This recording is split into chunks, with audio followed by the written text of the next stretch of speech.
आगरी ग्रंथालय चळवळ आयोजित पावसाळी आगरी साहित्य सम्मेलन सरावन सरी का कार्यक्रम वसई के तुंगारेश्वर पहाड़ पर बाल योगी सदानंद महाराज के आश्रम पर आयोजित किया गया था। 18 अगस्त रविवार को कई कलाकार आए थे। उन्होंने बाल योगी सदानंद महाराज के सामने अपनी कला पेश की। भक्तिमय हुआ पूरा परिसर, गाने पर झूम उठे भक्तगण। इस कार्यक्रम में महाराष्ट्र नवनिर्माण सेना के विधायक राजू पाटिल, आगरी कोली गीत गायक बिग बॉस फेम दादूस, साई भक्त जगदीश पाटिल भी उपस्थित रहे। इन सभी लोगों से हमने बातचीत की। आइए जानते उन्होंने क्या कहा।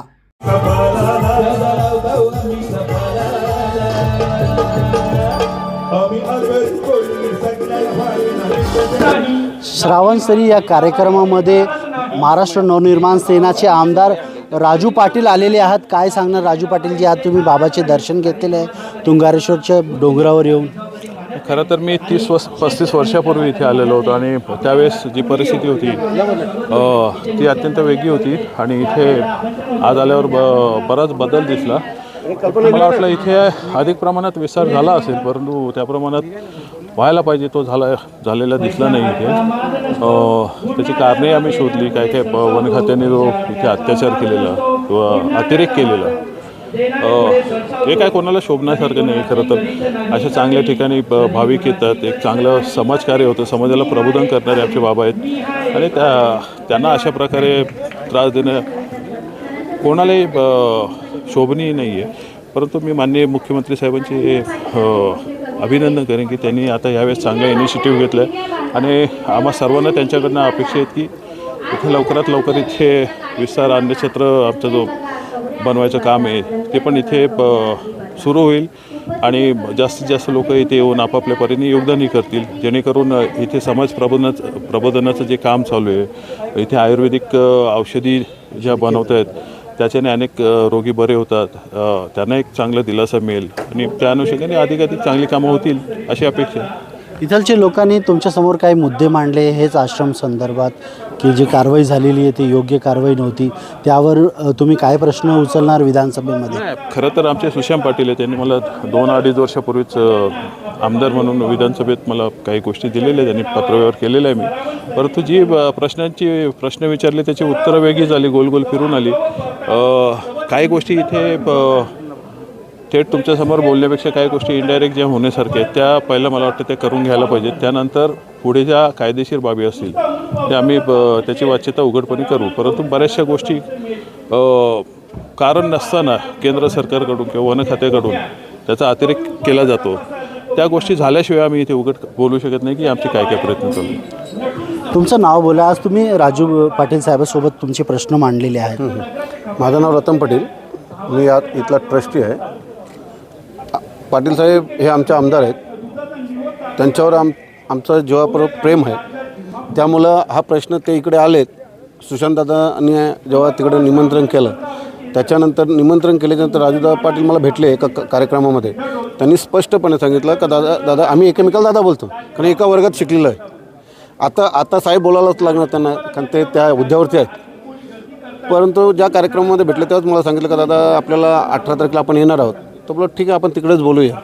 काही गोष्टी आम्ही त्यांच्याकडे मांडलेल्या आहेत। आताच त्यांनी ज्याचा ओवापोह न करता त्यांनी त्यांच्या पद्धतीने त्यांनी सांगितलं आहे, त्याबद्दल आम्ही त्यांचा आभार आहे। परंतु आम्हाला त्यांच्याकडनं फार मोठी अपेक्षा आहे, कारण ते आमचे समाज बांधव आहे, हक्काचे आमदार आहेत, आमचे मित्रही आहेत आणि भाऊबंद पण आणि भाऊजी पण आहेत। 2-2, 3-3, 4-4 नाते आहेत, तर त्यांच्याकडनं आमची अपेक्षा असणारच। आणि आम्हाला एक त्यांना विनंती अशी आहे का अशाच पद्धतीने तुम्ही आमच्या इकडे गडावरती येत चला।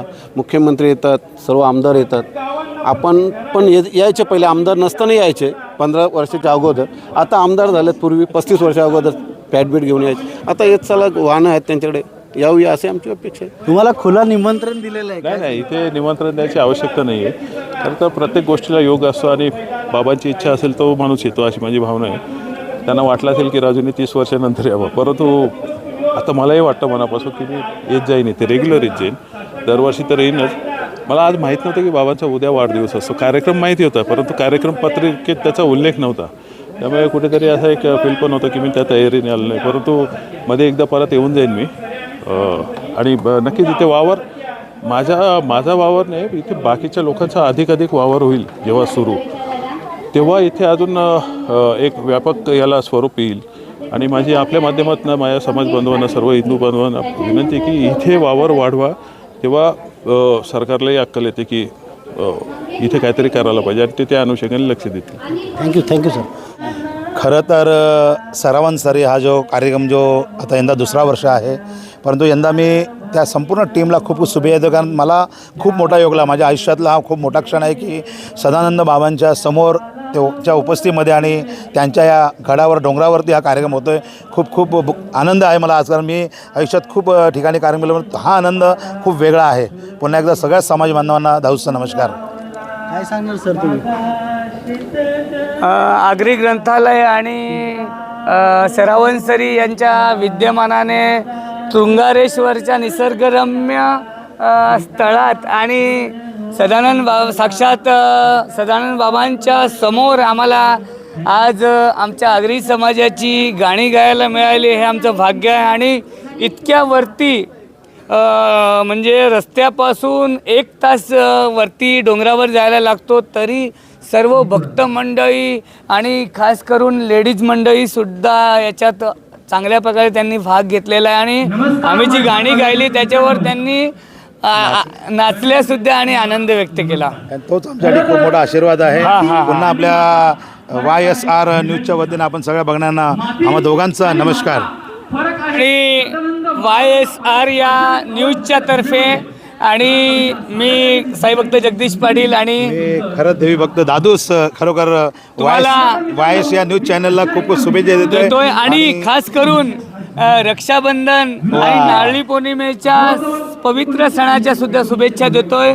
तुम्हा सर्वांच्या घरात सुख आणि आनंद सदैव नांदत राहो आणि भावा बहिणीचा अतूट रक्ताचं नातं कायम टिकून राहो, ही देवाचरणी प्रार्थना. धन्यवाद.